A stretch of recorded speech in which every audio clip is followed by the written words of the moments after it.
अध्याय 4 सबक 3 अपने काम से काम रखो। 1974 में मैकडॉनल्ड के मालिक रे क्रॉक से आग्रह किया गया कि वे ऑस्टिन में टेक्सास यूनिवर्सिटी में एमबीए की कक्षा में व्याख्यान दें। मेरा एक करीबी दोस्त कीथ कनिंघम वहाँ एमबीए कर रहा था। बहुत अच्छी और प्रेरणादायी चर्चा के बाद कक्षा खत्म हो गई और विद्यार्थियों ने रे से पूछा कि क्या वे बियर के लिए उनके फेवरेट बार में चलेंगे। रे तैयार हो। जब सब लोगों के द्वात में बियर आ गई तब रे ने पूछा, मेस असली बिजनेस क्या है? कीथ ने कहा। हर कोई हंस पड़ा, ज्यादातर एमबीए विद्यार्थियों को लगा जैसे रे मजाक कर रहे थे। किसी ने जवाब नहीं दिया, इसलिए रे ने दोबारा यही सवाल पूछा, आप लोगों की नज़र में मेरा बिजनेस क्या है? विद्यार्थी दोबारा हंस दिए और आविष्कार एक बहादुर विद्यार्थी ने जोर से कहा, रे, दुनिया में ऐसा कौन है जो यह नहीं जानता कि आप हैमबर्गर बिजनेस में हैं? रे हंस दिए। मुझे मालूम था आप लोग यही कहोगे। वे एक पल के लिए रुके और इसके बाद उन्होंने कहा, लेडीज एंड जेंटलमैन, मैं हैमबर्गर बिजनेस में नहीं हूँ। मेरा असली बिजनेस रियल एस्टेट है। कीथ ने कहा कि रे ने अपने नज़रिए को समझाने के लिए काफ़ी समय लिया। अपने बिजनेस प्लान में रे जानते थे कि बिजनेस का मूल लक्ष्य हैमबर्गर फ्रेंचाइजी बेचना था, परंतु वे कभी भी हर फ्रेंचाइजी की लोकेशन को नहीं भूला। वे जानते थे कि रियल एस्टेट और इसकी लोकेशन हर फ्रेंचाइजी की सफलता में सबसे महत्वपूर्ण तत्व हैं। मूलतः वह आदमी जो फ्रेंचाइजी खरीद रहा था और रे क्रॉक के संगठन की फ्रेंचाइजी चेन का सदस्य बचता था, वह भी उस जमीन के लिए पैसे दे रहा था और उसे खरीद रहा था। आज मैकडॉनल्ड दुनिया में स्थिर एस्टेट का सबसे बड़ा अकेला मालिक है, जिसके पास कैथोलिक वर्ड से भी ज्यादा रियल एस्टेट है। आज मैं के पास अमेरिका और दुनिया के दूसरे देशों में सबसे कीमती चौराहे और नुक्कड़ हैं। कीथ ने कहा कि यह उसकी जिंदगी का बहुत बड़ा सबक था। आज कीथ के पास कार धोने का बिजनेस है, परंतु उसका असली बिजनेस है कार धोने के गैरेज के नीचे का रियल एस्टेट। पिछले अध्याय के अंत में हमने ये बताया था कि ज्यादातर लोग दूसरों के लिए काम करते हैं, बस अपने लिए काम नहीं करते। वे पहले तो कंपनी के मालिकों के लिए काम करते हैं, फिर टैक्स के कारण सरकार के लिए काम करते हैं, और आविष्कार बैंक के लिए काम करते हैं जो उनके मॉर्गेज का मालिक होता है।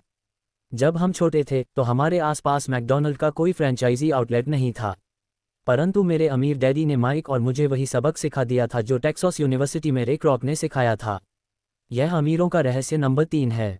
रहस्य है, अपने काम से काम रखो। लोगों की जिंदगी में पैसे की तंगी इसलिए आती है क्योंकि वे अपनी सारी जिंदगी दूसरों के लिए काम करते रहते हैं। कई लोगों के पास तो जिंदगी भर काम करने के बाद भी अपने लिए कुछ नहीं बच पाता। एक बार फिर, एक चित्र 1000 शब्दों के बराबर है। यहाँ एक इनकम स्टेटमेंट और बैलेंस शीट का चित्र दिया गया है जो रे क्रॉक की सलाह का सबसे अच्छा उदाहरण है। हमारी वर्तमान शिक्षा पद्धति आज के युवाओं में अकादमिक कुशलताएं विकसित कर उन्हें अच्छी नौकरियां दिलाने के लिए तैयार करती है। उनकी जिंदगी उनकी तनख्वाह के चारों तरफ घूमती है, या जैसा पहले बताया जा चुका है, उनकी आमदनी वाले कॉलम के चारों तरफा, और ज़्यादा अकादमिक कुशलताओं को विकसित करने के बाद वे अपनी व्यावसायिक योग्यताओं को बढ़ाने के लिए और ऊंची शिक्षा हासिल करते हैं। वे इंजीनियर, वैज्ञानिक, रसोई, पुलिस अफसर, कलाकार, लेखक इत्यादि बनने के लिए पढ़ाई करते हैं। उनकी व्यावसायिक योग्यताएं उन्हें काम करने और पैसा कमाने का मौका देती हैं, परंतु ध्यान रहे वे पैसे के लिए काम करते हैं। आपके प्रोफेशन और आपके बिजनेस में बहुत बड़ा अंतर है। मैं अक्सर लोगों से पूछता हूं, आपका बिजनेस क्या है? और वे कहते हैं, मैं एक बैंकर हूं। फिर मैं उनसे पूछता हूं कि क्या वे बैंक के मालिक हैं? और सामान्यतः उनका जवाब होता है, नहीं, मैं वहां काम करता हूं। इस तरह उन्होंने अपने प्रोफेशन और अपने बिजनेस को एक ही समझा लिया है। उनका प्रोफेशन एक बैंकर का हो सकता है, परंतु उनका अपना बिजनेस कुछ भी नहीं है। रे क्रॉक अपने प्रोफेशन और अपने बिजनेस के बीच के अंतर को बहुत अच्छी तरह जानते थे। उनका प्रोफेशन हमेशा वही था। वे एक सेल्समैन थे। एक समय वे मिल्कशेक के लिए मिक्स बेचते थे और कुछ ही समय बाद वे हैमबर्गर फ्रेंचाइजी बेचने लगे। हालांकि उनका प्रोफेशन हैमबर्गर फ्रेंचाइजी बेचने का था, परंतु उनका बिजनेस आय दिलाने वाले स्थित एस्टेट को इकट्ठा करना था। स्कूल के साथ एक समस्या यह है कि आप जो विषय पढ़ते हैं आप वही बन जाते हैं। उदाहरण के लिए, अगर आप कुकिंग का अध्ययन करते हैं तो आप शेफ बन जाते हैं। अगर आप कानून का अध्ययन करते हैं तो आप वकील बन जाते हैं, और अगर आप ऑटो मैकेनिक्स का अध्ययन करते हैं तो आप मैकेनिक बन जाते हैं। जो पढ़ा जाए वही बन जाने में गलती यहाँ होती है कि लोग अपने काम से काग रखना भूल जाते हैं। वे अपना सारा जीवन दूसरे के काम पर ध्यान देने में लगा देते हैं और इस तरह उसको अमीर बनाते हैं। आर्थिक रूप से सुरक्षित बनने के लिए किसी आदमी को अपने काम से काम रखने की जरूरत है। आपका बिजनेस आपके संपत्ति वाले कॉलम के चारों तरफ घूमता है, जो आपकी आमदनी वाले कॉलम के विपरीत होता है। जैसा पहले बताया जा चुका है, नंबर 1 नियम ये जानना है कि संपत्ति और दायित्व के बीच अंतर होता है, और इसलिए हमें संपत्ति ही खरीदनी चाहिए। अमीर लोग अपने संपत्ति वाले कॉलम पर ध्यान देते हैं, जबकि बाकी सभी लोग अपने इनकम स्टेटमेंट पर ध्यान देते हैं। इसीलिए हमें ये बहुत सुनने में आता है, मुझे ज़्यादा तनख्वाह की ज़रूरत है। काश कि मुझे प्रमोशन मिल जाए। मैं एक बार फिर स्कूल जाकर कुछ और प्रशिक्षण लेने वाला हूँ ताकि मैं बेहतर नौकरी पा सकूँ। मैं ओवरटाइम करने वाला हूँ। शायद मुझे कोई पार्ट टाइम काम मिल जाए। मैं 2 सप्ताह में नौकरी छोड़ रहा वो मुझे एक नई नौकरी मिल गई है जिसमें तनख्वाह ज़्यादा है। कई समूहों में ये समझदारी के विचार हैं, परंतु अगर आप रे क्रॉक की बात समझ लेते हैं तो ऐसा करके आप अपने काम से काम नहीं रख रहे हैं। ये सभी विचार अपना पूरा ध्यान आगत जी वाले कॉलम पर केंद्रित किए हुए हैं और अगर अतिरिक्त धन का उपयोग आमदनी बढ़ाने वाली संपत्तियों को खरीदने में किया जाता है तभी वह आदमी आर्थिक रूप से सुरक्षित हो सकता है। गरीब और मध्य वर्ग के ज़्यादातर लोग आर्थिक रूप से पुरातनपंथी होते हैं, यानी मैं जोखिम नहीं उठा सकता, यानी कि उनका कोई आर्थिक आधार नहीं होता। वे अपनी नौकरियों से चिपके रहते हैं। वे खेल को सुरक्षित तरीके से खेलते हैं। जब कंपनियों का आकार छोटा होने लगा तो लाखों करोड़ों लोगों को पता चला कि जिसे वे अपनी सबसे बड़ी संपत्ति मानते थे, यानी कि उनका घर, वह उन्हें जिंदा मार रहा है। उनकी घर नामक संपत्ति हर माह उनकी जेब से पैसे निकलवा रही थी। उनकी कार, उनकी दूसरी संपत्ति, भी उन्हें जिंदा मार रही थी। गैरेज में रखे $1000 में खरीदे गए उनके गोल्फ क्लब अब $1000 के नहीं रह गए थे। नौकरी की सुरक्षा न होने के कारण अब उनके पास जीवनयापन का कोई आधार नहीं बचा था। उनके विचार में जो संपत्तियां थीं, वे पैसे के संकट के समय में उनकी कुछ भी मदद नहीं कर सकती थीं। मैं यह मानकर चल रहा हूं कि हम में से ज़्यादातर ने मकान खरीदने या कार खरीदने के लिए बैंकर से लोन के लिए आवेदन फॉर्म भरा है। नेटवर्थ खंड पर नज़र डालना हमेशा रोचक रहता है। ये रोचक इसलिए होता है क्योंकि इससे हम जान पाते हैं कि बैंकिंग और अकाउंटिंग में किन चीज़ों को संपत्तियों माना जाता है। एक दिन कर्ज लेने के लिए मेरी माली हालत बहुत अच्छी नहीं लग रही थी। इसलिए मैंने अपने जय गोल्फ क्लब, मेरे आर्ट कलेक्शन, पुस्तकें, स्टीरियो, टेलीविज़न, अर्गाजी सूट्स, कलाई घड़ियाँ, जूते और दीगर चीज़ों को संपत्ति वाले कॉलम में दिखा दिया। मेरे लोन के आवेदन को अस्वीकार कर दिया गया क्योंकि मेरा बहुत ज़्यादा निवेश रियल एस्टेट में था। लोन कमेटी को ये पसंद नहीं आया था कि मैं अपार्टमेंट हाउसेस से इतने ज़्यादा पैसे कमा रहा था। वे ये जानना चाहते थे कि मेरे पास एक सामान्य नौकरी क्यों नहीं है जिसमें वेतन मिलता हो। उन्होंने मेरे अरमानी सूट्स, गोल्फ क्लब या आर्ट कलेक्शन के बारे में कोई सवाल नहीं किए। जिंदगी कई बार कठिन हो जाती है जब आप स्टैंडर्ड प्रोफाइल में फिट नहीं होते। मैं हर बार चौंक जाता हूं जब मैं किसी को ये कहते हुए सुनता हूं कि उनकी बेटवत $10 लाख है या $1 लाख है या ऐसा ही कोई और आंकड़ा। बेटवत के सटीक न होने का एक खास कारण यह है कि जिस पल आप अपनी संपत्तियों को बेचना शुरू करते हैं, आपको प्राप्तियों पर टैक्स चुकाना पड़ता है। इतने सारे लोग अपने आपको पैसे के गहरे संकट में डाल लेते हैं जब उनकी आमदनी कम हो जाती है। पैसा जुटाने के लिए वे अपनी संपत्तियां बेचते हैं। पहले तो उनकी व्यक्तिगत संपत्तियां सामान्यतः उस मूल्य से बहुत कम में बिकती हैं जो उनकी बैलेंस शीट में दिखाया गया है, या अगर संपत्तियों को बेचने से कोई फ़ायदा होता है तो उस पर टैक्स लगा दिया जाता है। तो एक बार फिर सरकार फ़ायदे में से अपना हिस्सा ले लेती हैं और इस तरह कर्ज से उबरने के लिए जुटाई जाने वाली श्रम को कम कर देती है। अपने काम से काम रखना शुरू कर दें। दिन की नौकरी को करते रहें, परंतु असली संपत्तियों को खरीदना भी शुरू कर दें।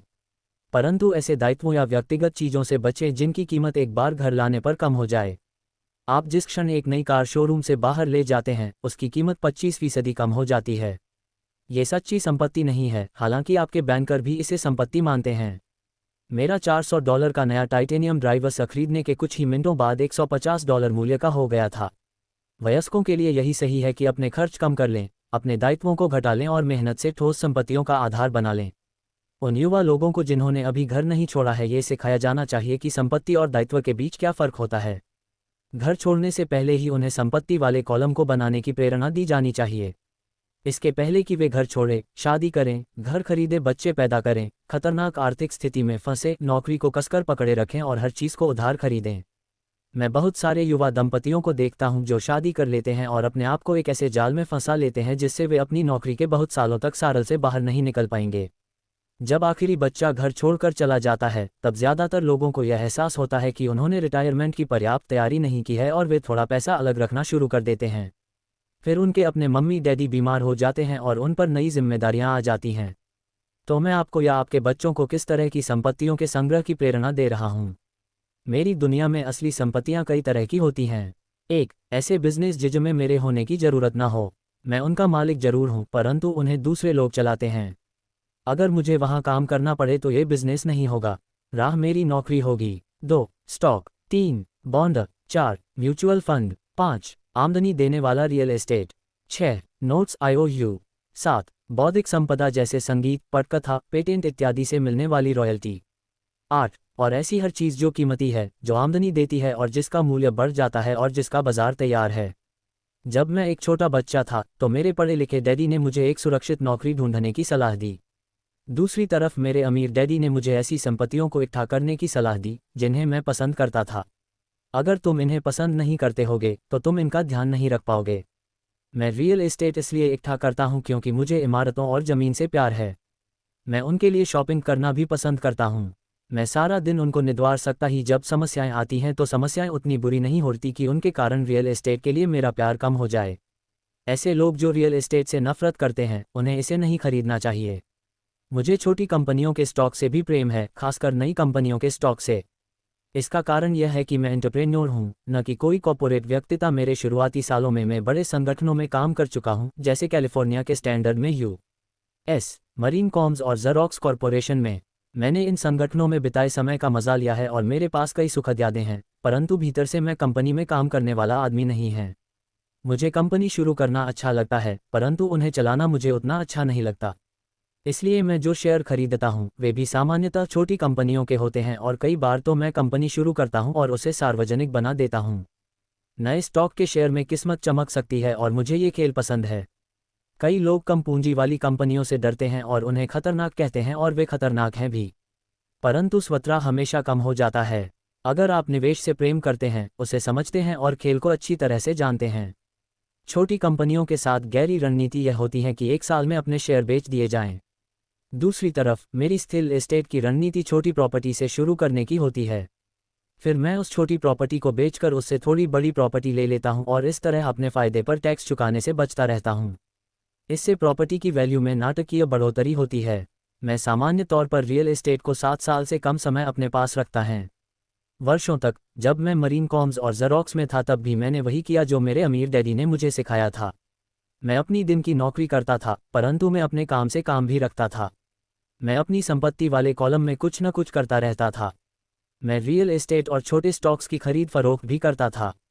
अमीर डैडी ने हमेशा पैसे की समझ के महत्व पर जोर दिया था। जितनी अच्छी तरह मैं अकाउंटिंग और कैश मैनेजमेंट को समझ सकता था, उतनी ही अच्छी तरह मैं निवेशों का विश्लेषण कर सकता था और आखिरकार खुद की कंपनी शुरू कर सकता था और उसे सफल बना सकता था। जब तक कि कोई पहले से ही ऐसा न सोच रहा हो, मैं किसी को अपनी कंपनी बनाने के लिए प्रोत्साहित नहीं करता। मैं जानता हूं कि कंपनी चलाने में कितना झंझट होता है और मैं नहीं चाहता कि आप उस झंझट में फंसे। कई बार ऐसा भी समय आता है जब लोगों को रोजगार नहीं मिलता और उनके लिए कंपनी शुरू करना एक समाधान होता है, परंतु सफलता के अवसर बहुत कम हैं। 10 में से 9 कंपनियों 5 साल में डूब जाती हैं। पहले 5 साल में जो कंपनियों बची रहती हैं उनमें से भी 10 में से 9 कंपनियों बाद में बंद हो जाती हैं। तो अगर आपकी पहले से ही अपनी कंपनी शुरू करने की इच्छा हो तभी मैं इसकी सलाह दूंगा। अन्यथा अपनी दिन की नौकरी करते रहें और अपने काम से काम रखें। जब मैं कहता हूं कि अपने काम से काम रखें तो मेरा यह मतलब है कि आप अपनी संपत्ति वाले कॉलम को ज़्यादा मजबूत बनाते रहें। एक बार इसमें $1 जाए तो वह बाहर ना निकल पाए। इसे इस तरह सोचें कि जब $1 आपकी संपत्ति वाले कॉलम में जाता है तो वह आपका कर्मचारी बन जाता है। पैसे के बारे में सबसे अच्छी चीज़ यह है कि यह हर दिन 24 घंटे काम करता है और ऐसा पीढ़ियों तक कर सकता है। अपनी दिन की नौकरी करते रहें, एक अच्छे मेहनती कर्मचारी की तरह काम करें, परंतु अपने संपत्ति वाले कॉलम को बढ़ाते रहें। जब आपका कैश फ्लो बढ़ता है तब आप कुछ विलासिता की चीज़ें खरीद सकते हैं। इस बारे में एक महत्वपूर्ण तथ्य यह है कि अमीर लोग विलासिता की चीज़ें सबसे बाद में खरीदते हैं, जबकि गरीब और मध्यवर्गीय लोग विलासिता की चीज़ें सबसे पहले खरीदते हैं। गरीब और मध्यवर्गीय लोग अक्सर बड़े घर, हीर, फर, ज्वेलरी या नाव जैसी विलासिता की चीज़ें इसलिए खरीद लेते हैं ताकि वे अमीर दिख सकें। वे अमीर दिखते हैं, परंतु असल में वे उधार के दलदल में गहरे धंसते चले जाते हैं। वे लोग जिनके पास पीढ़ियों से पैसा है, जो लंबे समय से अमीर हैं, वे अपने संपत्ति वाले कॉलम को सबसे पहले बनाते हैं। फिर संपत्ति वाले कॉलम से होने वाली आमदनी उनके लिए विलासिता की चीज़ें खरीद लेती है। गरीब और मध्यवर्गीय लोग अपनी खून पसीने की कमाई और बच्चों की विरासत की कीमत पर विलासिता की चीज़ें खरीदते हैं। सच्ची विलासिता असली संपत्ति में निवेश करने और उसे विकसित करने व 117/225। उदाहरण के तौर पर, जब मेरी पत्नी और मेरे पास हमारे अपार्टमेंट हाउसेस से अतिरिक्त लगा तो वह बाजार गई और अपने लिए मर्सिडीज खरीद लाई। इसमें ज़रा सी भी महंगा का यह जोखिम नहीं था क्योंकि अपार्टमेंट हाउस के कारण उसने कार खरीदी थी, परंतु उसे इसके लिए 4 साल तक इंतजार करना पड़ा था जब रियल एस्टेट पोर्टफोलियो बढ़ रहा था और आखिरकार उसने इतना अतिरिक्त पैसा दे दिया कि कार खरीदी जा सके। परंतु मर्सिडीज की यह विलासिता दरअसल एक सच्चा पुरस्कार है, क्योंकि उसने ये साबित कर दिया था कि वह अपने संपत्ति वाले कॉलम को सही तरह से बढ़ाना जानती है। अब उसके लिए उस कार की कीमत सामान्य रूप से खरीदी गई कार से कहीं ज़्यादा है। ज़्यादातर लोग अक्सर इच्छा जागने पर बिना सोचे समझे जाते हैं और कर्ज पर कार या विलासिता की कोई और चीज़ खरीद लाते हैं। हो सकता है कि वे ज़िंदगी से ऊब चुके हों या उन्हें सिर्फ एक नए खिलौने की ज़रूरत हो। कर्ज पर विलासिता की चीज़ खरीदने से देर सबेर वह आदमी उस चीज़ से चिढ़ने लगेगा, क्योंकि उसके कारण जो कर्ज लिया गया है वह एक भार बन जाएगा। एक बार आप अपने बिजनेस को बनाने, उसमें निवेश करने का समय निकाल लेते हैं, तो फिर आप उसमें जादू की छड़ी घुमा सकते हैं, जो अमीरों का सबसे बड़ा रहस्य है। ये रहस्य अमीरों को भीड़ में सबसे आगे रखता है। अपने काम से काम रखने का इनाम, जो आपको उस राह पर चलने के लिए मिलता है जिस पर अमीर लोग चलते हैं।